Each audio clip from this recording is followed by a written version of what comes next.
Hey, what's up guys? My name is Moda and welcome back to the Mining Stacker YouTube channel.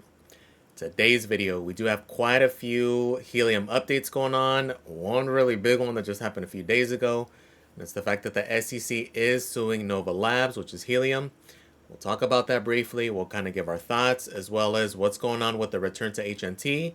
It's now January 22nd and we are still earning IoT and mobile. We'll talk about that delay and when to kind of expect that.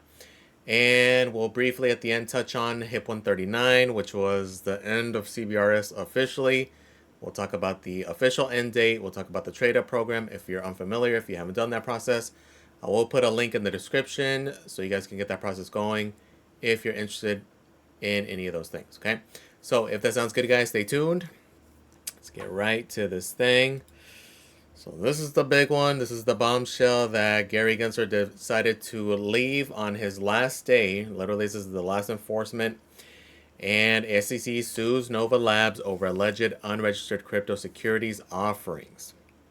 Okay, so this is a pretty big deal. Did cause quite a bit of a dip in HNT, although not as much as I initially thought, right? Initially hearing it, so it's going to be pretty bad. It did obviously drop, though. We'll look at the price section here in a second. But let's look at the key things to note here. And just not going to read through all of it because it is a ton. But Nova Labs hit with lawsuit just days before Gensler set to step down. In a statement on January 17th, the SEC alleged that Nova Labs sold unregistered securities by offering electronic devices called hotspots, which mined the company's cryptocurrency, Helium HNT, as well as a program called Discovery Mapping, where users could trade their private data for crypto. This, to me, is the most important part of this lawsuit, though. Okay, because if they were to lose, if this does go through, this would set quite the precedent for especially DePin products. Okay, because it's classifying the actual devices, the actual hotspots, the actual miners, as unregistered securities. Okay, that's literally how all of DePin works. Will this have a huge effect? Will this actually set a precedent? It would be rather important because, again, you can make the same argument for any cryptocurrency miners as a whole, including Bitcoin miners, right? It's kind of the same concept.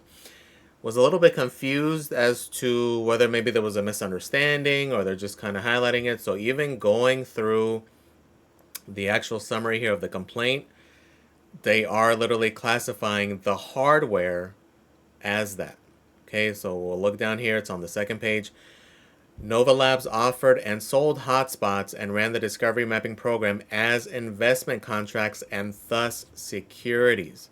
So they're classifying those hardwares as securities. Okay, so obviously if this does pan out, it's going to set quite the precedent.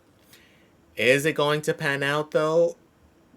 Just because of the new administration that's coming in, their viewpoint of things, reality likely that this is going to be a nothing burger, right? We don't really know. Obviously, if this was a year ago and we knew that regime was going to be here, it'd be a much bigger deal. But because of the incoming administration, we'll see what they say. But I mean, already as is, they're already giving hints that certain cases against crypto companies may get revisited or may just get axed, right? Even in this article, they even already go into that fact. SEC may drop certain crypto cases in 2025. However, with new leadership taking over at the SEC on January 20th, the agency may reportedly consider dropping certain crypto enforcement cases. Okay. And there actually is already an executive order kind of regarding this. Let's go over that. I think I did hide it. Yes. So Amir actually even posted it. So this is a signed executive order.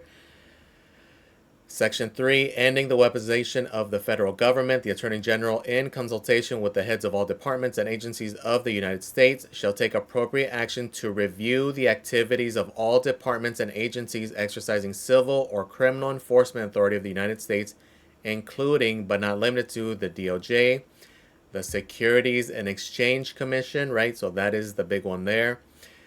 So they are going to definitely take a look, especially over the last 4 years, and identify any instances where departments or agencies' conduct appears to have been contrary to the purposes and policies of this order, and prepare a report to be submitted to the President through the Deputy Chief of Staff for Policy and the Counsel to the President. Okay, so Looks like that part is already starting. There is a link to this executive order. We'll click on it so in case you guys want to read it or check it out. Ending the weaponization of the federal government. This was an executive order that he did sign on the 20th. Okay, so this doesn't mean for sure it's not going to affect it or that they're going to cancel it. It's just chances are, especially considering who the new crypto czar is and his ties to Helium, Nova, Solana, that whole organization. I don't think this is going to be a whole lot to worry about. Now, as far as kind of what to do here, initially, as soon as I saw this, I was looking at price action. Okay, so you can literally see the drop on the 19th. When this came out, we're in the $5.38 range, and immediately went down to $4.30 and then down to right under $4. It did actually go down to $3.93. So for me, I was looking for buying opportunities. It didn't go as low as I would have hoped. Realistically, I was trying to look for some like more extreme prices because again, when things come out like this, if you still think that there is value there, that things are going to continue and things are going to progress, those are the types of things you want to look for, and that is kind of what I was looking for, but it didn't drop enough where I was like, oh man, I got to go in big, right? I mean, just not too long ago on the 13th, 14th, we're at 470. Okay, so it was a pretty good sized dip, but it's not enough where I'm going to go out of my way to purchase more, right? If it went down to $2.50, risk to reward would be pretty good at that point, right? So it is starting to recover. It's currently at 448. Again, this is not just Helium. A lot of the alts currently are suffering kind of bad. BTC has been holding up well. Solana has been doing extremely well, but a lot of the other alts have not been doing so hot. So that's where we're kind of looking for deals, which, I mean, depending on your viewpoint, 393 wasn't too bad, but I had just bought some already right under $5, so not enough of a price difference for me to add anything additional. But something to take note of there, and this is kind of a big deal, right? So we'll see what ends up happening here. We'll keep you posted if there are any new developments here, right? So definitely want to check that out. Now let's get on to HIP 138 and the return to HNT. So the guesstimate was about January 15th. Came and went, and we are still earning IoT and mobile. So currently as is, there is something that they are waiting on that they have to wait to complete before they can fully implement it, and it's HIP 141. Okay, and it's single token governance.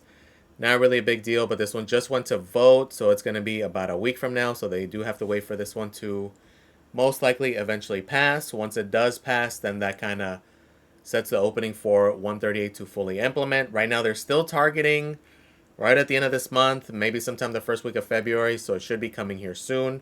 But that's currently what the holdup is, right? So I'm going to have to wait and see. So again, the main thing with this one, not a whole lot's going to change. Is just, again, the main principle, you're going to be earning HNT instead of IoT and mobile. Okay, so if you're doing the discovery mapping, you have an IoT device, a mobile device, you're just going to begin to earn straight up HNT.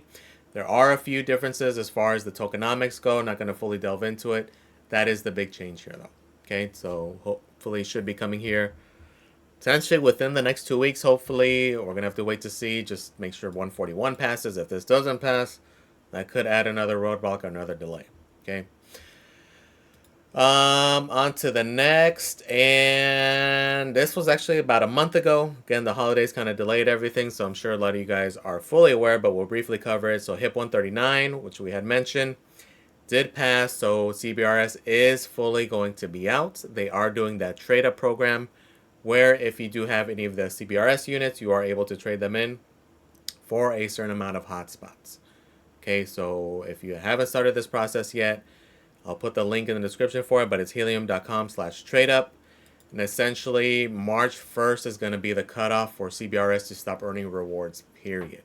Okay, you can currently start the trade up process now if you would like. And in order to qualify, it's all CBRS radios that earn rewards between August 1st, 2024 and November 1st, 2024 will qualify for these hotspot replacements. Okay. As we go onto the website, so again, it goes there. You can start the process. So kind of depends on what units you have. If you have a 430, you're already not earning a whole lot. Maybe you don't have the best location, and you already have it essentially unplugged, you might as well start this process. That way you can get your Wi-Fi units up quickly and going. If you do have a 436 though, you may want to wait a little bit, just depending on your setup and your location. Chances are you may still be making more with that unit than what you would get for the trade up, because as soon as you do process the trade up and it gets processed and your unit gets shipped, your CBRS unit will get deactivated. So factor that in, that currently as is, you'd still have about a little over a month, another 5 weeks to continue to earn at that point. Then maybe the week before you could start that process. And then again, once it ships out, you earn those units. But just kind of keep that in mind. So you can't start the process now or a month ago and have your 436 as well as these guys earning at the same time. As soon as it gets processed and the new units get shipped, your 436 or your 430 will fully get deactivated and stop earning at that point. Okay, and as a whole, it's going to be March 1st is going to be the cutoff. Okay, so for the trade up program, you're actually not doing a full trade in, you're just getting these units. Okay, you don't have to send your existing unit in. As a matter of fact, they didn't make it so you can flash it back to its base firmware, so it could potentially be used for other projects. Although the majority are in the same boat, not really, there's not really a whole lot of use for the CBRS radios currently. Like, so even some of the other ones where it could have been used, such as like XNet and such, I believe they're fully Wi-Fi now as well. Again, this change is just a big part of the industry where the industry as a whole is going. Okay, it's not just them deciding to cut it off because they couldn't make it work. That's just where the industry is going. Okay, so maybe one day there will be a use for it and there could be some resale value there. So it doesn't mean just throw it in the trash. Just put it in the closet somewhere. Hopefully down the road it can become useful. As we go down in the FAQs, it does give the day here again of March 1st. At that point, they're going to be cut off. And again, the main things to note are once you fill out the form and do everything, the main thing to qualify is that you just have to have earned rewards between August 1st and November 1st of 2024. Okay, so again, I'll put the link in the description for this thing. Just keep in mind, again, if you're going to be earning more with the 436 than these things, you may want to wait a little bit just to earn a tad bit more, right? Totally up to you. And that's pretty much it so far. Again, we're mainly waiting to see what happens with 138 once we start earning there. Of course, there's going to be a lot of questions regarding what to do with your existing IoT and mobile. That's something you got to decide on your own. We don't really have a whole lot of conclusive data, right? IoT, I've been swapping since the beginning. Pretty much since the whole mobile deal, I've been doing 50-50 anyway, so I didn't have a ton of mobile to convert. And it's going to be up to you to decide what to do there, right? There's a couple trains of thought. One is people are waiting to we get a confirmed exact swap rate from the Treasury that's going to be guaranteed. We don't have that. We don't really know what's going to go on there. You're going to have to look for opportunities, right? So depending on the time, there's been times where it's been like right under 5,000 to 1 HNT. There's been other times where it's been worse. It just fully depends on you, right? I know a lot of you guys are just going to be holding that mobile. You're going to be bullish because no more is going to get emitted, so there's no more supply coming in. You want to treat it as a meme coin, and that's just going to be up to you, right? Who freaking knows? Maybe there's whale games. People pump mobile like crazy because of that, because again, there are a lot of large bag holders of that mobile token. So will they manipulate things in their favor just to get things going while there's this confusion between mobile and HNT and such? Maybe, who knows? Maybe it's just worth it during these times where it's under 4,000 to 1 HNT to just swap out. That's something you got to decide, right? In reality, it's going to be hard to tell. Maybe it's good now. Maybe it'll be better later in the future. We have no idea, right? Or if you want to just simplify your life, go all HNT. It's up to you there. But let me know in the comments, guys. What are you guys doing? What do you guys think of this SEC case? Do you think it's going to be a nothing burger with the incoming administration? Or do you think Nova is fucked and you dumped all your HNT and mobile? Let me know in the comments, guys. Please comment, like, and subscribe, guys. Thank you for watching. I really do appreciate it. And I am out.